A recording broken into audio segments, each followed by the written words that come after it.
Hari ini, sekalipun secara luaran kesaksian gereja ada di dalam kemerosotan, di mana kebenaran telah hilang, gereja terpecah belah, dan perpecahan ditemukan di mana-mana, tetapi gereja belum hancur, dan gereja tidak akan pernah hancur. Dasar dari bangunan itu benar, tetapi bangunan itu tidak semuanya terbuat dari emas dan perak. Ada banyak kayu, rumput kering, dan jerami. Kesaksian Kristen yang membedakan anak-anak Tuhan dengan dunia telah pudar. Manusia telah gagal dalam perkara ini, dan kita menemukan diri kita berada di dalam suatu kebingungan. Seorang misionaris tua berkata, "Kita terlambat ratusan tahun untuk dilahirkan. Sekarang sudah sangat sulit untuk memperbaiki keadaan." Hari ini kita berada di hari-hari kemerosotan secara luaran, di mana sesuatu yang terjadi telah menyimpang dari apa yang ditetapkan oleh Allah. Sedikit demi sedikit Tuhan sedang mengembalikan segalanya. Tuhan sedang memulihkan kebenaran yang telah hilang. Apakah firman Tuhan memberitahu kita tentang apa yang dapat kita lakukan di hari-hari pemulihan ini? Apa yang harus dilakukan oleh orang-orang yang setia? Ada ayat Alkitab yang membahas tentang hal ini. Disinilah terbentang keunikan 2 Timotius pasal 2. Pasal ini membahas tentang hari-hari kemerosotan.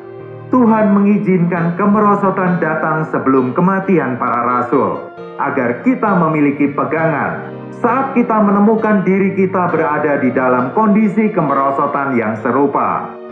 2 Timotius adalah surat terakhir yang ditulis oleh Rasul Paulus, dan surat ini berbeda sekali dengan 1 Timotius.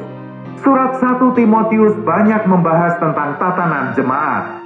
Saat keluarga Allah atau rumah Tuhan tertata, para penatua dan diaken dibicarakan.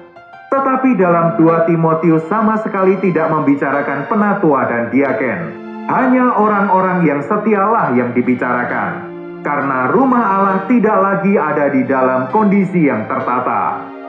Apa yang harus kita lakukan untuk kesaksian saat gereja tidak ada di dalam tatanannya?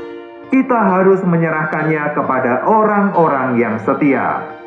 Dalam 1 Timotius, gereja dipandang sebagai keluarga Allah atau rumah Tuhan.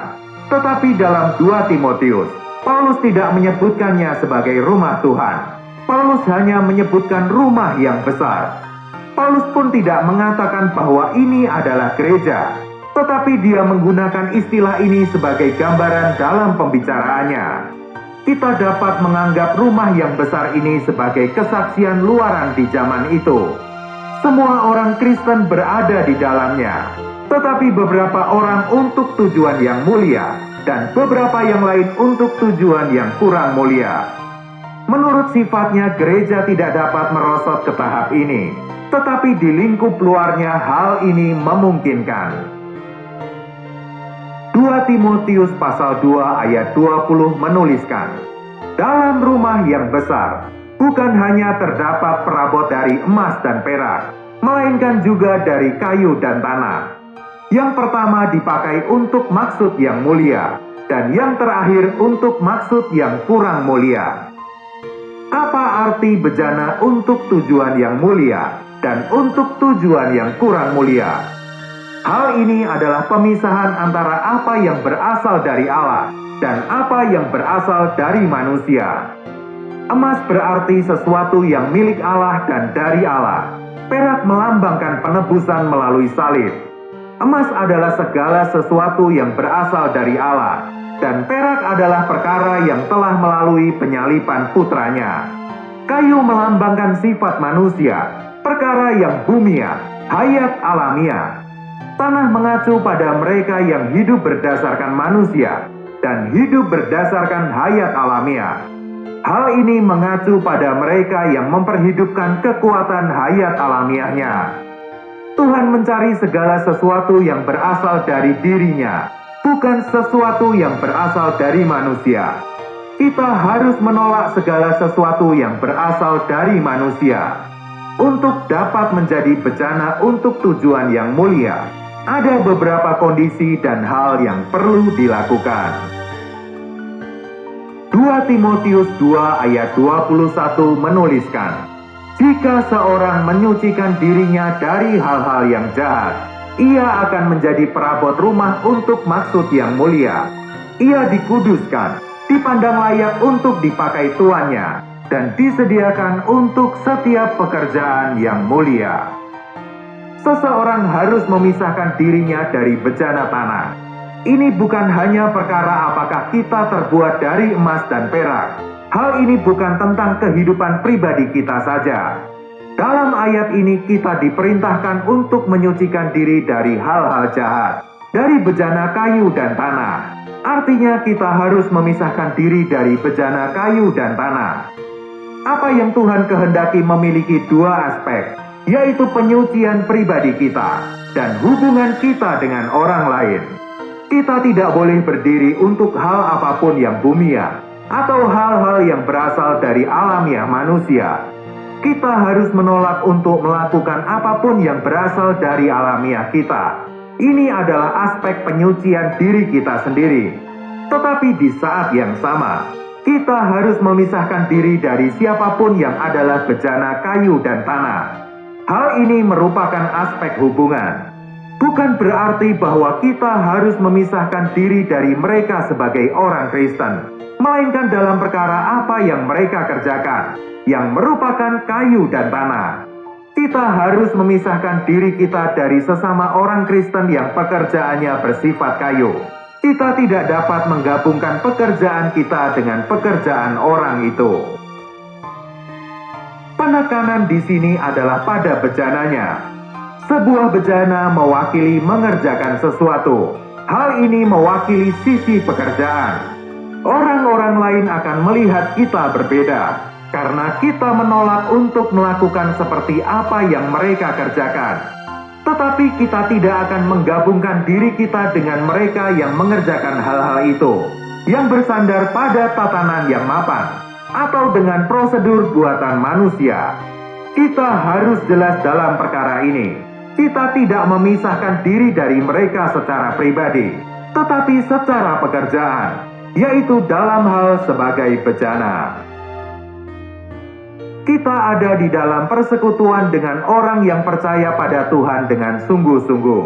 Tetapi terhadap pekerjaan mereka, kita perlu menjaga jarak. Dalam hal ini kita tidak perlu berhubungan dengan pekerjaan mereka. Hal ini adalah sesuatu yang memisahkan. Kita tidak seharusnya berhubungan dengan bejana kayu dan tanah. Kita tidak dapat menjadi bagian dalam sistem buatan manusia. Kita tidak dapat terpisah dengan mereka sebagai anak-anak Tuhan. Secara pribadi kita tidak terpisah dari mereka, tetapi kita terpisah dalam hal bejana. Hal ini berarti kita dikuduskan, dipandang layak untuk dipakai tuannya, dan disediakan untuk setiap pekerjaan yang mulia. 2 Timotius pasal 2 ayat 22 menuliskan, "Sebab itu jauhilah nafsu orang muda, kejarlah keadilan, kesetiaan, kasih dan damai bersama-sama dengan mereka yang berseru kepada Tuhan dengan hati yang murni." Keadilan yang disebutkan di sini tidak mengacu pada keadilan dalam hal hak dan kewajiban. Keadilan di sini mengacu pada kebenaran. Hal ini mengacu hanya pada mereka yang berseru dengan hati yang murni. Ayat ini menunjukkan bahwa kita mengejar kebenaran, kesetiaan, kasih, dan damai bersama-sama dengan orang yang berseru dengan hati yang murni. Kita mengikuti, menggabungkan diri, dan bergaul dengan orang-orang seperti itu.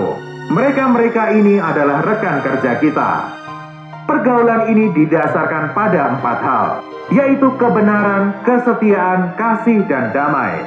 Kita perlu mencatat bahwa damai disebutkan terakhir, bukan yang pertama. Beberapa orang mengatakan, bagaimanapun caranya harus damai. Manusia selalu mengutamakan kedamaian, sedangkan kebenaran diletakkan di urutan terakhir. Tetapi yang diperintahkan Tuhan bukan seperti itu. Kita harus memelihara persekutuan dengan semua anak-anak Tuhan. Tetapi pada saat yang sama, kita harus memisahkan diri kita dari bejana-bejana untuk tujuan yang kurang mulia.